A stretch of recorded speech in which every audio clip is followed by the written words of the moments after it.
حضرت ذوالنون مصری صوفی بزرگ اور اولیاء میں اہم مقام پر فائز تھے۔ حضرت ذوالنون مصری کی ولادت 796 عیسوی میں ہوئی۔ طبقہ صوفیہ میں اعلیٰ مقام رکھتے تھے۔ علم و تقوی اور حال و ادب میں نمایاں مقام پر فائز تھے۔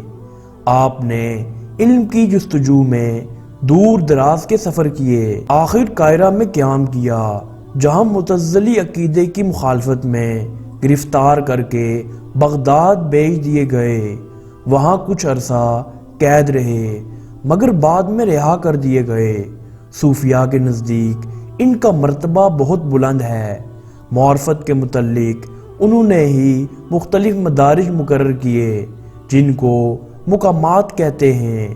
چند کتابیں بھی تصنیف کی جو اب نایاب ہیں۔ کسی نے خلیفہ وقت متوکل کے پاس آپ کی شکایت کی تو اس نے آپ کو مصر بلایا۔ آپ نے آتے ہی اسے واعظ و تذکیر شروع کر دی۔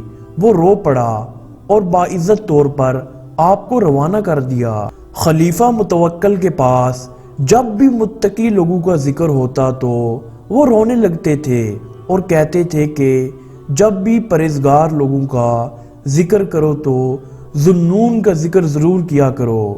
یوسف بن حسین فرماتے ہیں کہ میں ایک دن ذوالنون مصری کی محفل میں حاضر ہوا، اتنے میں آپ کے ہاں سالم مغربی آ پہنچے اور ذوالنون مصری سے پوچھا کہ آپ نے کس بنا پر توبہ کی تھی؟ انہوں نے کہا یہ ایک عجیب کہانی، تم مانو گے نہیں۔ سالم نے کہا آپ کو اپنے معبود کی قسم ضرور بتائیے۔ ذوالنون نے کہا میں مصر سے کسی بستی کا ارادہ لیے نکل کھڑا ہوا، جنگل میں پہنچا تو رستے میں ہی سو گیا۔ میری آنکھ کھلی تو دیکھا کہ ایک گھونسلے میں سے اندھی چڑیا زمین پر آ گری۔ میرے دیکھتے زمین میں شگاف ہو گیا۔ کیا دیکھتا ہوں، دو کوزے تھے، ایک سونے کا دوسرا چاندی کا، ایک میں تل تھے اور دوسرے میں پانی۔ چڑیا تل کھائے جا رہی تھی اور پانی پیتی جا رہی تھی۔